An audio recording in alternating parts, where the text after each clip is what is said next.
Bismillahirrahmanirrahim. Assalamualaikum warahmatullahi wabarakatuh. Bismillah, alhamdulillah. Teman-teman, kita bertemu lagi di minggu ketiga. Pada minggu ini kita akan membahas satu tema tentang konflik kepribadian, perspektif psikoanalisisnya Sigmund Freud, ya, psikoanalisanya Sigmund Freud. Oke, konflik tentang Freud, konflik menurut Freud ini sengaja saya taruh di awal karena memang konflik ini tidak berbentuk konflik sosial, ya, tapi lebih kepada konflik kepribadian gitu. Hal ini penting untuk kita ketahui bahwa sebelum orang melakukan tindakan-tindakan bersama orang lain dan menghasilkan konflik, dalam diri seseorang sendiri juga potensi atau peristiwa-peristiwa konfliknya itu ada dan nyata, dan itu menjadi satu hal yang biasa, ya. Apa yang kita capai dari pembelajaran ini, teman-teman mahasiswa mampu memahami konflik kepribadian menurut Sigmund Freud. Konflik kepribadian. Sigmund Freud ini lahir di Hungaria pada tahun 1858. Dia adalah anak ketiga, dibesarkan di Vienna, Austria. Freud ini termasuk anak yang cerdas karena dia menguasai banyak bahasa. Dan pada usia ke-17 tahun dia masuk ke kedokteran. Jadi gambar tentang Freud ini menunjukkan bahwa Freud ini bukan anak yang biasa-biasa saja. Hanya dia menemukan satu teori tentang psikoanalisis, ya. Bagaimana bisa teori ini digunakan untuk membaca psikis atau kepribadian seseorang dengan cara menelusuri peristiwa-peristiwa yang membebani pikirannya sehingga dia merasa sakit baik jiwanya maupun mentalnya. Oke, psikoanalisis sendiri berawal dari buku yang ditulis oleh Freud yang berjudul Study of Hysteria, gitu ya, kajian tentang histeria. Histeria manusia itu dikaji di dalam bukunya Sigmund Freud. Kenapa Freud mengkaji tentang satu momen di dalam manusia, yakni ketika manusia merasa ada menemukan sesuatu yang menjadikannya histeris, gitu ya. Nah, ini dijelaskan di dalam buku Study of Hysteria. Nah, Freud sendiri merupakan seorang doktor saraf. Jadi dia ahli di dalam bidang saraf. Banyak orang-orang yang datang berobat pada Freud merasakan keluhan-keluhannya terkait dengan kondisi tubuhnya. Dan ketika para pasiennya datang, Freud menerima banyak keluhan-keluhan dari para pasiennya, sehingga informasi-informasi yang didapat dari para pasiennya itu menjadikannya sebagai modal dalam memahami tentang struktur kepribadian seseorang. Nah, kemudian psikoanalisis sendiri itu bekerja dalam koridor, ya, dalam ruang investigasi dan perawatan. Jadi psikoanalisis ini berupaya untuk mengetahui, menginvestigasi, mengungkap lebih dalam apa-apa saja yang pernah dirasakan, pernah dilalui oleh seseorang yang terkena penyakit histeria tersebut, ya, penyakit psikis tersebut, kejiwaan. Dia menginvestigasi peristiwanya apa saja, kejadiannya apa saja, investigasi. Lalu setelah diinvestigasi dia kemudian melakukan proses perawatan. Dari investigasi yang didapatkan, dia dari data-data yang dia temukan, psikoanalisis ini kemudian melakukan treatment atau perawatan terhadap sakit yang diterima oleh seseorang. Sehingga proses psikoanalisis itu karena dia berinvestigasi dan melakukan perawatan, ada proses mendengar, membaca, ya, berefleksi, lalu berkesimpulan. Jadi memang dalam psikoanalisis orang cenderung untuk menjadi pendengar yang baik.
Jadi psikoanalisis itu adalah satu proses seseorang dalam mendengar, membaca, refleksi, dan berkesimpulan. Artinya mendengar apa-apa yang diceritakan oleh pasien, membaca dari rentetan peristiwa yang disampaikan oleh pasien, berefleksi, kemudian memberikan penilaian terhadap apa yang sudah dialami oleh pasien, dan kemudian memberikan kesimpulan. Sini sebuah psikoanalisis. Lalu dari proses menerima banyak curhatan dari pasien dan juga kemampuannya dalam memberikan treatment atau perawatan terhadap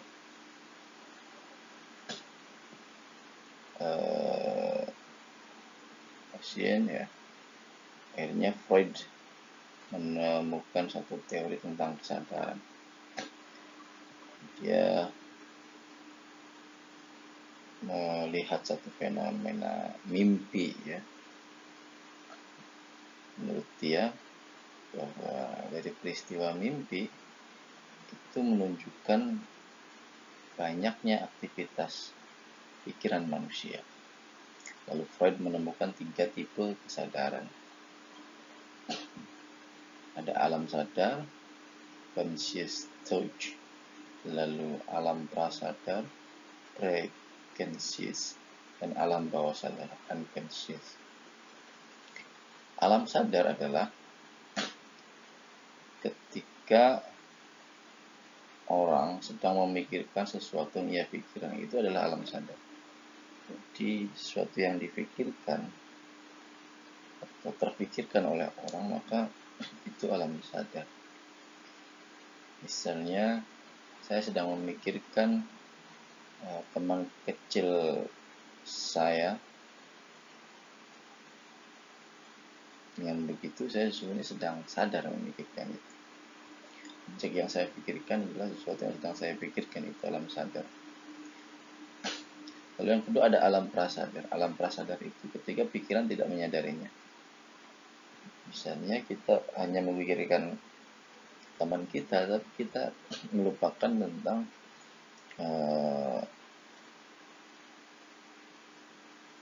orang tua kita, melupakan rumah, melupakan sandal, sepatu, motor, dan lain-lain. Nah, saat kita melupakan itu, maka apa yang kita lupakan itu sesungguhnya adalah prasadar, sesuatu yang kita tidak menyadarinya, meskipun kita tahu gitu ya, tapi tidak sedang kita pikirkan, maka itu prasadar.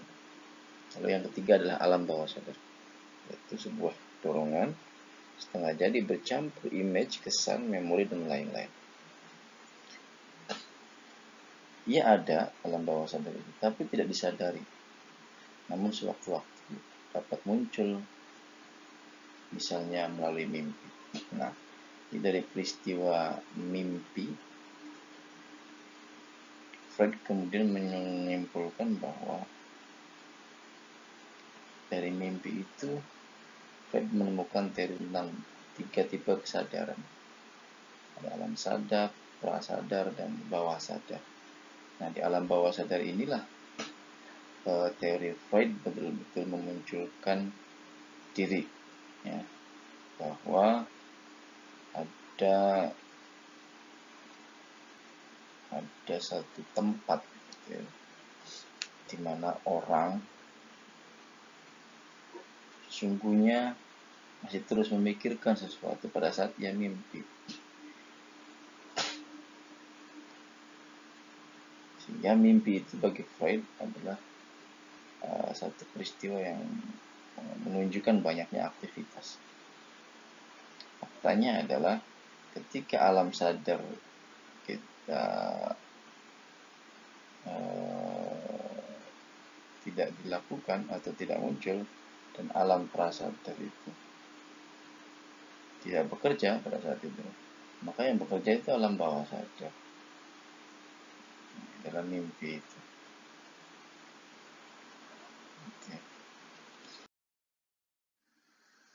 Nah, dari teori 3 tipe kesadaran tadi, Freud juga menemukan tentang struktur kepribadian, bahwa di dalam diri seseorang itu ada elemen-elemen yang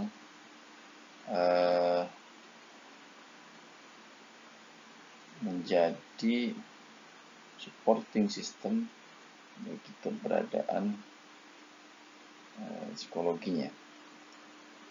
Freud menemukan teori psikoanalisis Freud ini dalam teori kepribadian. Kepribadian menurut Freud itu terdiri dari 3 elemen. Yang pertama adalah id, ego, dan superego. Ketiganya bekerja sama untuk menciptakan perilaku manusia yang kompleks. Id adalah satu-satunya komponen kepribadian yang hadir sejak lahir. Id juga merupakan aspek kepribadian sepenuhnya sadar dan termasuk dari perilaku naluriah dan primitif. Menurut Freud, id adalah sumber segala energi psikis, sehingga komponen utama kepribadian. Jadi dalam kepribadian itu Freud melihat ada satu elemen disebut dengan id. Nah, id ini adalah satu elemen yang menjadikan seseorang itu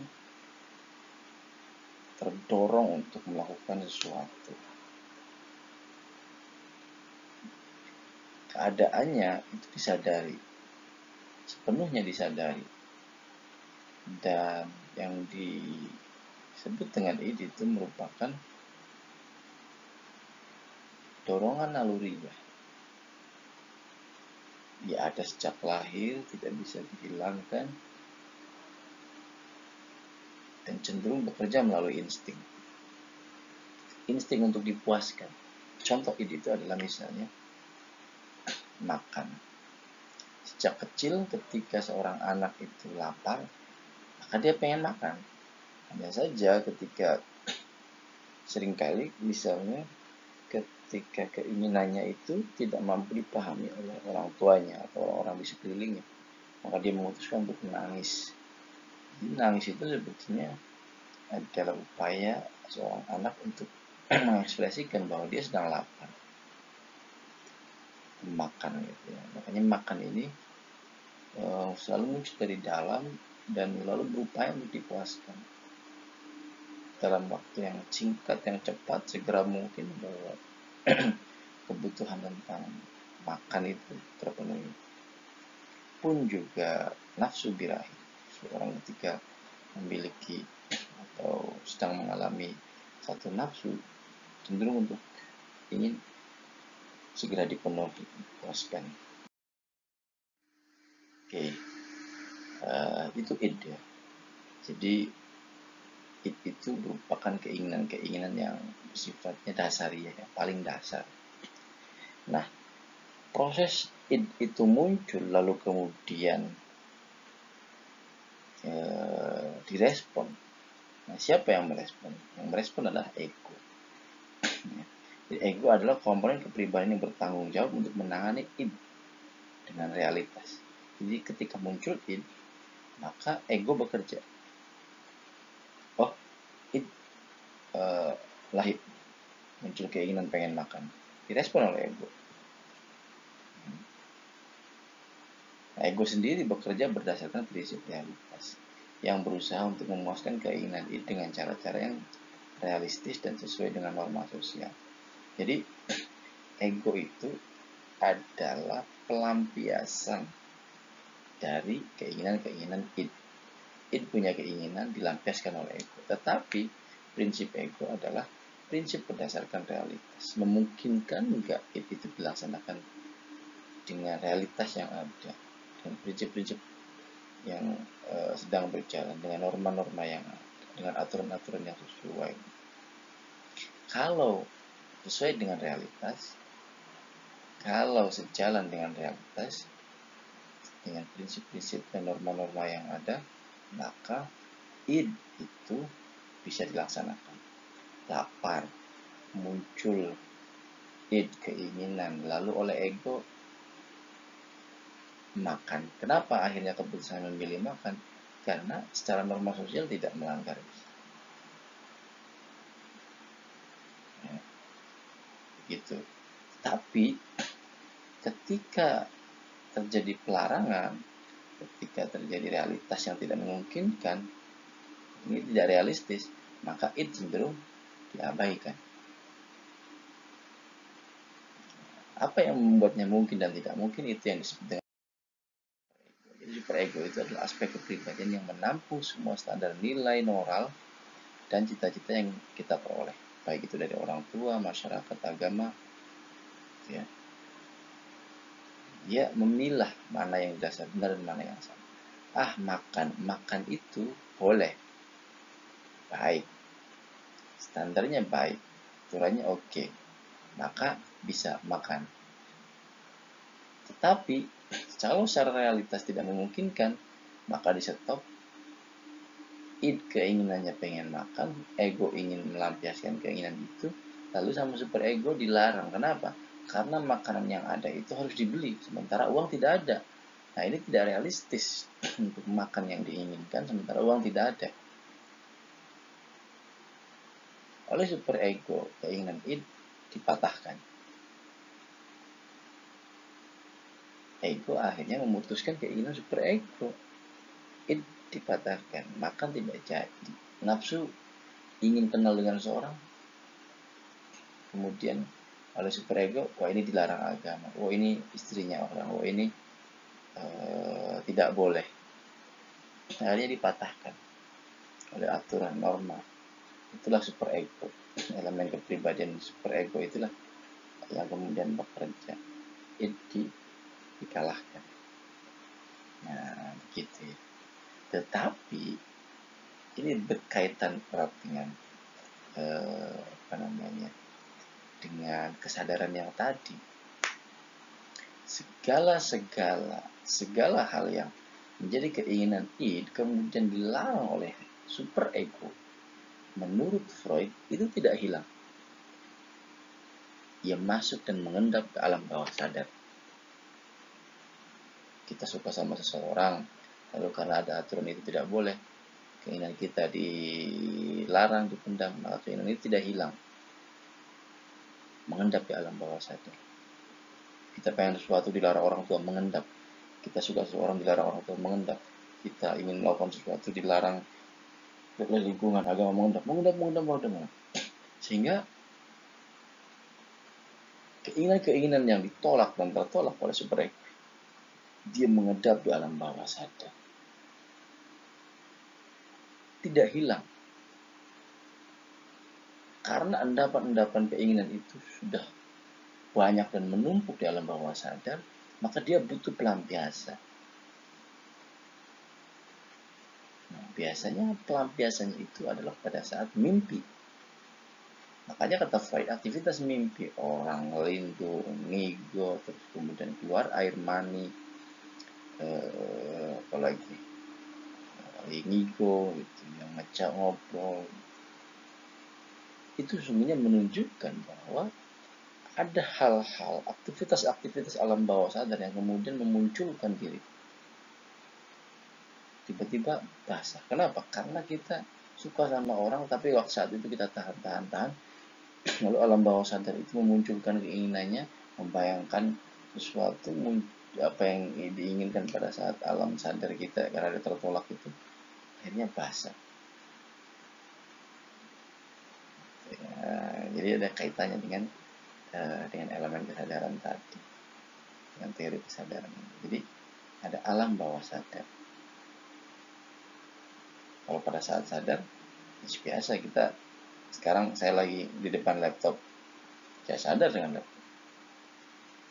Saya melupakan sesuatu di kantor saya, maka itu prasadar. Pada saat ada yang nanya, Pak Umam kantornya di mana?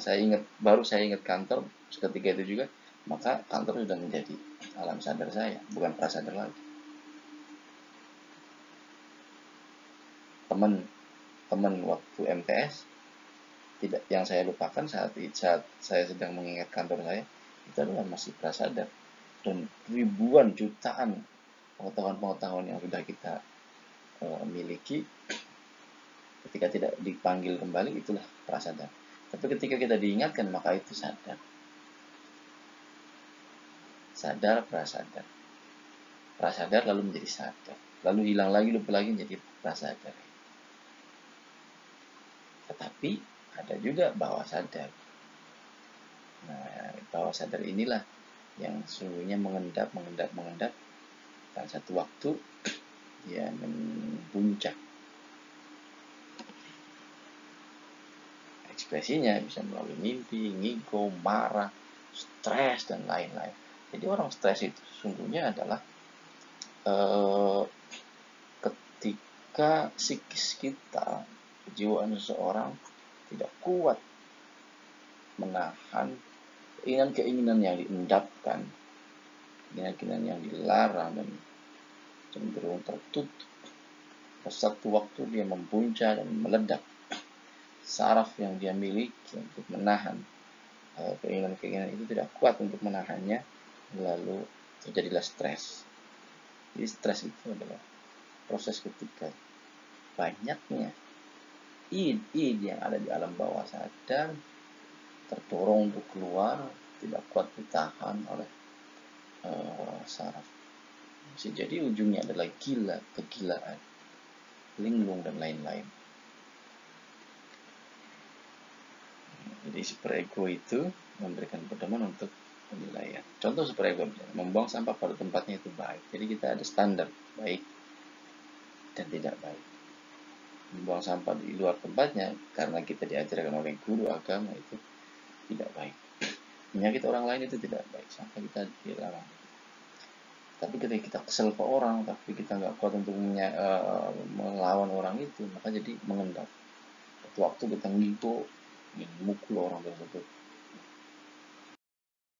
Jadinya karakteristik sistem kepribadian menurut Freud itu, ya, itu sistem asli, bersifat subjektif, tidak mengenal dunia objektif, yang terdiri dari insting-insting dan gudangnya energi psikis yang digunakan ketika sistem kepribadian. Jadi dia menjadi gudang insting, kemudian untuk keinginan-keinginan dasariah selalu mendorong untuk memuaskan, untuk dipuaskan.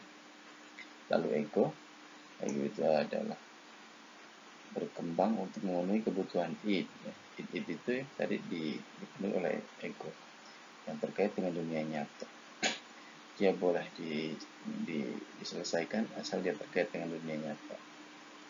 Ego memperoleh energinya dari id, mengetahui dunia subjektif dan objektif. Id itu betul-betul subjektif dari dirinya, sementara ego berangkat dari hal yang subjektif, dari id, menerima id, tapi dia harus objektif, melihat dunia secara nyata.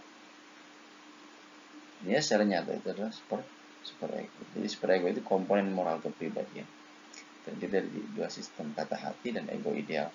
Kata hati yang menghukum tingkah laku yang salah. Ego ideal adalah yang mengajarkan tingkah laku benar. Sehingga oleh superego seperti rem, superego itu seperti rem. Keinginan-keinginan itu rem. Pada saat ngerem, id itu tidak hilang, dia mengendap di alam bawah sadar, muncul ketika mimpi dan lain-lain itu. Nah, terkait dengan konflik, apa yang bisa kita simpulkan dari teorinya Freud tentang psikoanalisis ini, psikoanalisa ini? Menurut Freud, dia berasumsi bahwa tingkah laku manusia merupakan hasil dari rentetan konflik internal yang terus-menerus. Jadi konflik terjadi itu adalah ketika rentetan konflik internal dari tiga elemen tadi, ya, tiga elemen kepribadian tadi, id, ego, superego itu yang terus-menerus terjadi. Konflik yang merupakan peperangan antara id, ego, dan superego adalah satu hal yang lumrah atau yang biasa, rutin. Dalam diri seseorang, konflik tiga kepribadian antara id, ego, dan superego adalah satu hal yang lumrah. Dan perputaran konflik-konflik kepribadian tersebut akan menciptakan konflik-konflik yang ada di luar. Jadi semakin orang mengalami konflik kepribadian, maka dia akan cenderung berkonflik juga dengan di luarnya. Bentuknya apa saja konflik di luar, dengan orang lain, dengan sosial, di dalam dunia sosial gitu, itu akan dijelaskan melalui teori-teori yang lain. Kita akan bertemu dengan Marx, teori tentang konflik kelas yang diciptakan karena persoalan ekonomi. Ada teorinya Ragdaldo, konflik otoritas. Lalu Jawa menjelaskan tentang cara hidup dalam menghindari konflik. Islam bagaimana mengelola konflik dan lain-lain. Nanti akan kita bahas. Saya kira ini pertemuan yang bisa saya sampaikan, mudah-mudahan bermanfaat. Wabillahi taufiq. Assalamualaikum warahmatullahi wabarakatuh.